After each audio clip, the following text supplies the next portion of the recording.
what's happening, plebs? Today we've got resident scrub here. Resident scrub with Tony Catfish Elric. Yep. And we're doing discussion on what Yu-Gi-Oh done for you. Yeah! Has it helped you be a better person? I mean, it's almost certainly made a lot of people worse people. Like me? Just made people so judgmental and like vicious towards other people. Yeah.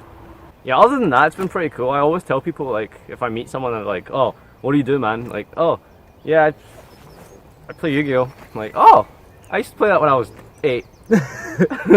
Oh, that's the worst part, when he'll go, oh man, I used to be so good back in the day. I had like a Blue Eyes deck and I just wrecked everyone. It's like, no, you fucking didn't. Goats were the best deck, right? First of all, not Blue Eyes, right? We can establish that. You know? People don't know about Democ and Reasoning Combo back in the day. They don't know about Metamorphosis, which he thinks should come back. I didn't. Like, with a big asterisk next to it. Let's not go there. Anyway, so, what stigma have you experienced, Tony? Okay, so aside from like in school, people just generally laughing at you. But like, in general. Weirdly enough, more recently, like completely less stigma. Like anyone that I've told is just like, oh, that's kind of cool. And it's just kind of ends like that. And I don't even feel like any judgment. It's kind of strange. But, I did have this one ex, right? So, she was like so ridiculously against it that she literally almost considered dumping me when I told her that I played it. Like, she gave me like the cold shoulder for like 15 minutes, and then it eventually turned out that she said to me like months later, like, yeah, I was considering dumping you then. So clearly that 15 minutes with a cold shoulder was like her weighing up the pros and cons. And then, so you asked her out, and then she thought for like, let me think. No, she didn't ask me out. Like, this was like 3 months into it.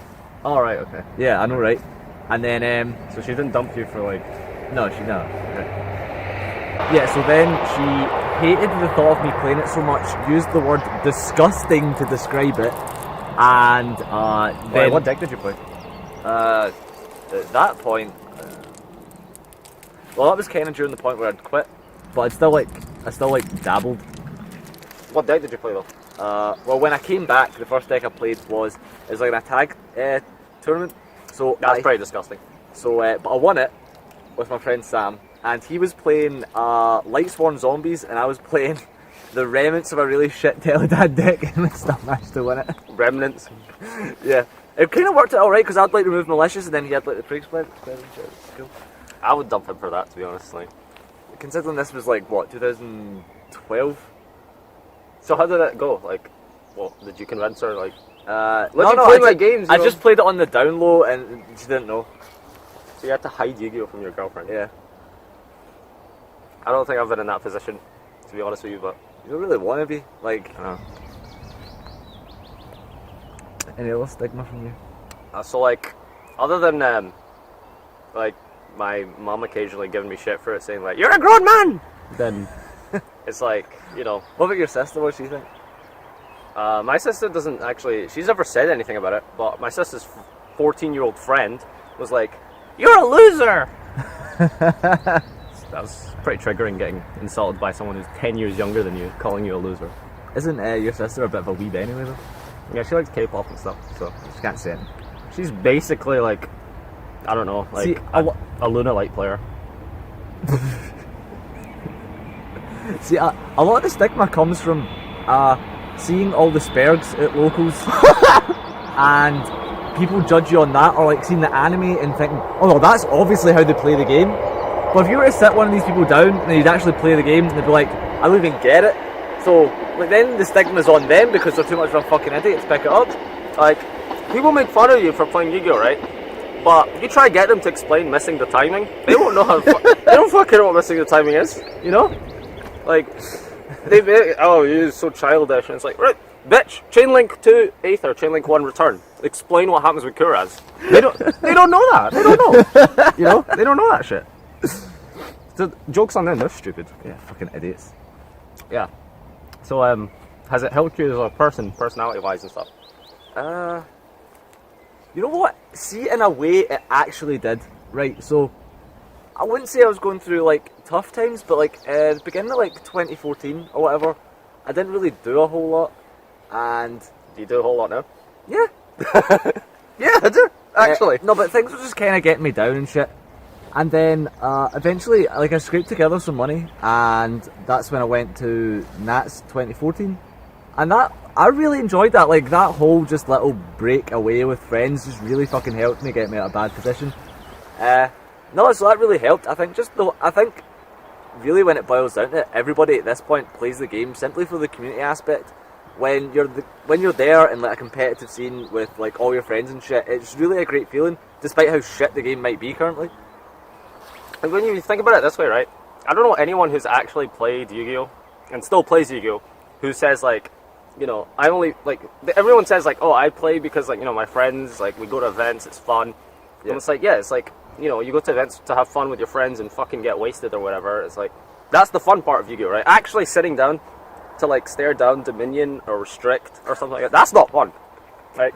Nobody plays the game for that. Nobody plays Yu-Gi-Oh! To stare down Majesty's Fiend March, Dominion. Do you know what I mean? Like, we play the game because, like, you know, we get to have Nando's at the end of Nationals or something like that, right? That's the main aspect, right? It's a good reason to travel. Like, it gives, the way I see it is, it gives context to you traveling. Like, you're going to a place with like a purpose, and it kind of adds an extra element to wherever it is that you're going to. Like, sure, you could go to a place on holiday and you're kind of just doing holiday shit, but when you've actually got like a reason to be there, and then you use your spare time and you go exploring and shit, it's all the stuff around the game which makes the game worthwhile.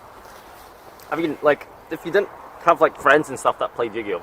Like, you wouldn't just play, right? You just, like, like, you wouldn't just say, I'm gonna go on DN tonight, because like, what's the point of going on DN to get better? To like practice for an event that you're gonna go to alone? Like, it doesn't really make sense. So yeah, it's just not the same. So like, in terms of like confidence and stuff, like, Yu-Gi-Oh's kind of helped, sort of. I mean, I've always been a bit of like a narcissist or whatever. Like, so I think the word you're looking for is introvert. That's not the same thing. Yeah, but I wouldn't really say you're a narcissist. Oh, look at that. Gonna make out off camera now. So so like, I was deciding that I think that Yu-Gi-Oh! Has actually like helped me like talk to people more, and like meet new people at events and stuff. Because usually, like, if I'm at like a house party or something, you know, don't really want to interact with like most of those people, because like, you have nothing in common with them. Yeah, like, all we have in common is this bottle of Bucky, right? That's the bonding factor there. So it's like, you know, if I have like shit in common with people who play Yu-Gi-Oh!, it's like they're probably into the same things as me, like gaming and like manga, shagging arse. Shagging arse. Yeah. No, but I get that. Like, for instance, I think that when you look at everyone that plays locals, or like the good players anyway, there's not like a whole lot that binds everyone together, but everybody likes Yu-Gi-Oh! And because of that, it just has, everybody has like a common ground, and out of that just comes like straight up like the fucking funniest banter. Like, the whole 50-50 thing is just, it'll never not be funny. Like, there's a 50% chance of opening tour guide to like your people watching who don't understand what this means. So we have this running joke, and it's not really a joke, it's just like statistical, like mathematical data. Yeah, I mean, you can't deny maths, it's not a joke. Yeah, so like, there's a 50% chance of opening tour guide, because 50% chance of opening tour guide. Or not open it. Yeah, so you either open it or you don't open tour guide. So it's 50%. Yeah, so it's like 50% chance of like opening tour guide. And the same applies to all things, really. Yeah. There's a 50% chance you're gay. There's a 50% chance that we'll get stabbed while we're out here. You either do or you don't.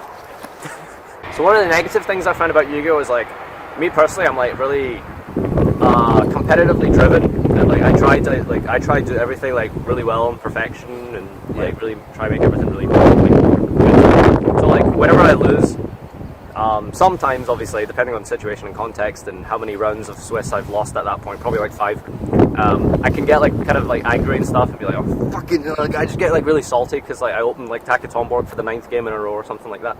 50-50, yeah. Yeah, 50-50 of 9 out of 9. So, yeah. I like, so sometimes, like, Yu-Gi-Oh! Can make me, like, bring out, like, it can bring out the worst in people in general, I think, because there's probably, like, a lot of, like, top players. I suppose the same can be said of any game, really, though. Yeah, yeah.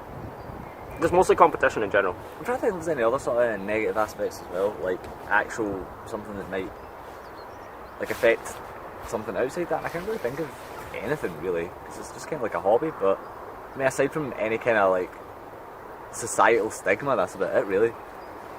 Yeah, so overall Yu-Gi-Oh! Has been pretty good.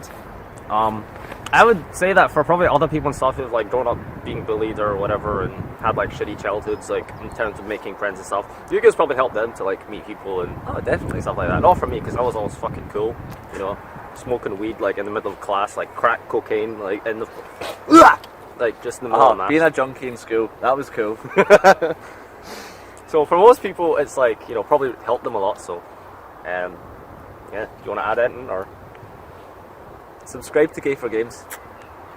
This is Dark Souls bullshit if you're interested in that, so subscribe there and let us know what you think about, you know, how has Yu-Gi-Oh helped you. I want to hear your stories. Yeah. I'm sure someone will probably comment with like this big dramatic story about how Yu-Gi-Oh got you out of a bad place and stuff. Or resurrected their mum or something like that. Yeah, Monster Reborn. Yeah. Like, something like that, right? That's probably helped you come out your shell as a person, be more confident, meet new people. Just become a better person. I think Yu-Gi-Oh's probably done that for a lot of people, and I'd like to know how it's helped some of you guys, which I'm sure it has. So, comment, like, subscribe to Gay for Games, and see ya. Come, face me, give in to your